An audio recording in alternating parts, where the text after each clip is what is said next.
Hello everyone. This is the earrings that I purchased at my local beauty supply house, and I started not to make this video because I already did a video similar to this one before, but I decided to go ahead and do it anyway. So this is some purple earrings that I purchased at my local beauty supply house. They basically came just the way they are with the rhinestones and everything already on them. They're just some plastic earrings. They're purple. So I decided I didn't have a necklace to wear with them. So I decided to make a matching charm to go with it. And it's not going to look exactly like the earrings, but it's going to be similar to the earrings and kind of blend in. So the first thing I did was I took just some thick fabric, just the same fabric I used on the rose charm, which I'll put the link to the rose charm that I did the tutorial. I'll put that in the info box. So this is the same fabric that I used for that. And basically what I did, I just drew the image on it and I cut it out, a piece of it. And I just rough draft drew it on there, so it's some mistakes, but it won't be seen, so it doesn't really matter. Let me zoom out just a little bit. See okay, there we go. So you can see the full shape of it. So I cut out two pieces. You can see this is one piece, and this is the other piece, and it's kind of similar in the shape of the earring, as you can see. So now what I'm going to do, and I want this to be a really quick video, so I'm not going to go through all the steps I did in the rose charm video. I went step by step. So basically what I'm going to do, I'm going to take both pieces of fabric and I'm going to glue them together. Now you can use hot glue if you want to. I decided to use carpenter's wood glue, and I'm using wood glue because this makes the fabric stiffer. To do a charm, you really need the fabric to be stiff when you're doing it. So I decided to use, like I said, the carpenter's wood glue. And I'm just going to take it, I'm just going to spread it all over the fabric. And I'm going to glue both pieces together. And this will probably work better if you use like a little paintbrush or whatever you use to spread the glue out with. Me, I'll probably just use my finger for now. I'm kind of lazy. I don't feel like getting a paintbrush or anything. So I'm just going to spread the glue out. And you want to make sure you get it over the edges and everything. So, and I'm not, like I said, I'm not worried about getting it on my hand. I'll just wash it off right afterwards.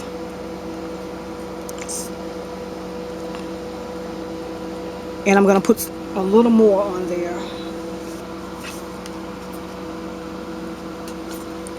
Up in this area.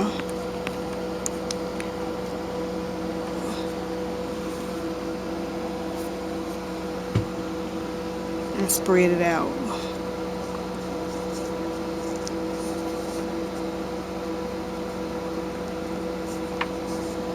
It's a little messy for me right now, but like I said, I just want this to be a quick video, so. And I'm going to take the other piece of fabric and I'm going to glue this onto it and try to match it up.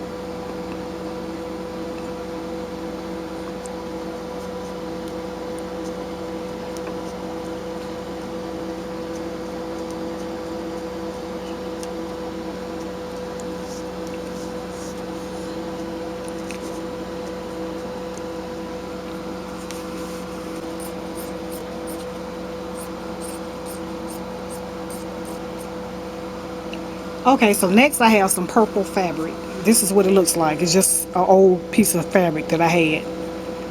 And now I'm going to actually use my hot glue gun, which I gotta go find it and plug it up. So next what I'm going to do, I'm going to hot glue purple fabric on each side of that and to cut it and trim off the excess. So I'm going to do that off camera right quick, and then I'll be right back. So I'm going to cover both sides with the purple fabric. And I'm going to use a hot glue gun to do it. So I'll be back in a few.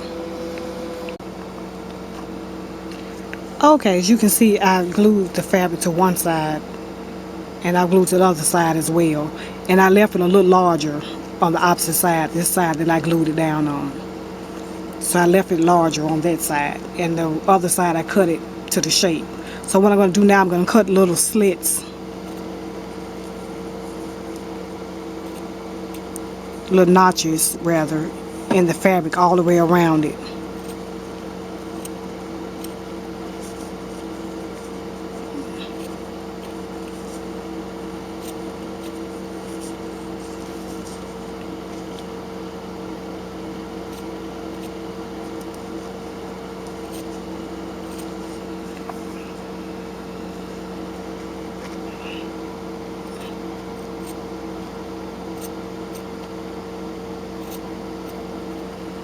And I'm going to take my hot glue gun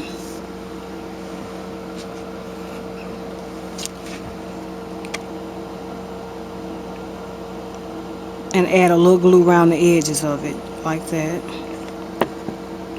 And I'm just going to glue this, if I can do it, on top like that. And I'm doing that so the edges around the sides of it will be smooth. So I'm going to do that all the way around, and then I'll be right back. Okay, as you can see, I finished it. It's not as stiff as I would like it to be, but since it's a charm, it'll be okay. It's stiff enough. Normally, I would add like a piece of cardboard or something in the center of it, but like I said, I'm in a rush. I want to do this fast, so I didn't take the time to do that.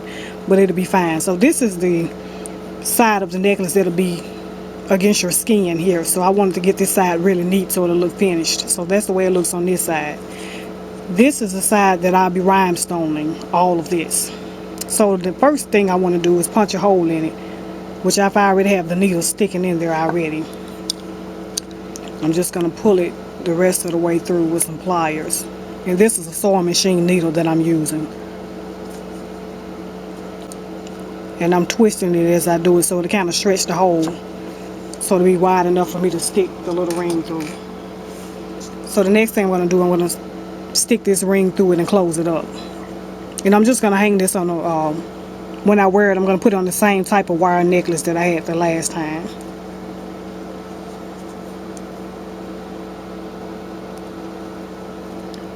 So,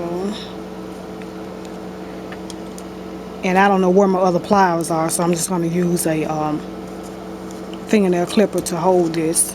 And I'm not squeezing tight because I'm not trying to break it. I just want to hold it so I can close it up.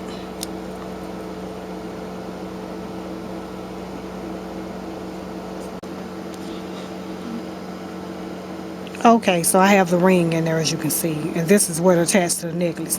Now this side I'm going to rhinestone all over, and what I'm going to do, because it's going to be too time consuming to do this on camera, I'm going to take these purple rhinestones. It's not the exact same shade of purple, but it's not going to matter. These dark purple rhinestones, and I'm just going to outline the border all the way around it. I'm going to do that first, and then I'm going to fill in with some clear crystal clear rhinestones, and these are 20 SS and these are 12 SS. So I'm going to use a combination of both of these in the center so it'll kind of look like this, hopefully, when I get through. Different shade of purple, but it'll still kind of blend in with it. So I'm going to do that right quick, and I'll probably, like I said, I'll do that off camera because it's really time consuming. This is the glue that I'm going to use, the same kind I use in the other, called Dazzle Tack, and I got this at Joann's Fabric. So I'm going to use that to do it with.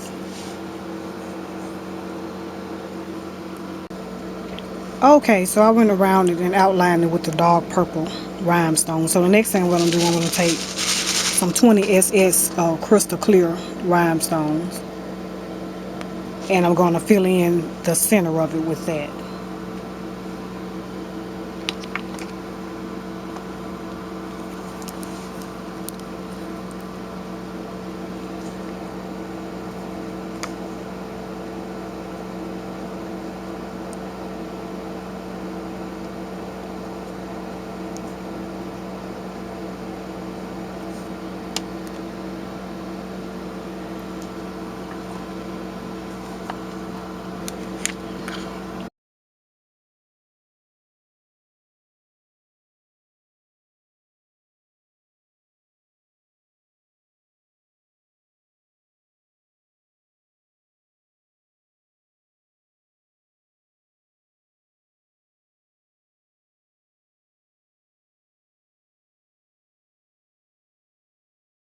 So I finished laying the rhinestones, and the clear rhinestones I use are size 20 SS, and the ones I use around the edge, the purple rhinestones, are size 12 SS. And I ordered the Swarovski crystals from tammysplace.com, and I'll put the link to her website in the info box.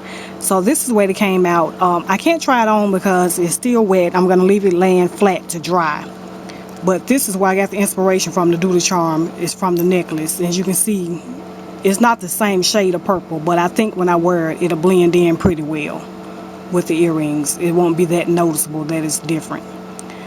So I'm just going to put this on the little same wire necklace that I used for my rose charm that I done. And I'll put it on, and I'll put the link to the video that I'm wearing it in the info box, because this video I know it's going to be posted later on. So this is the way it came out. Hope you like it. Let me know what you think, and I will talk to you later, YouTube. Till then, take care.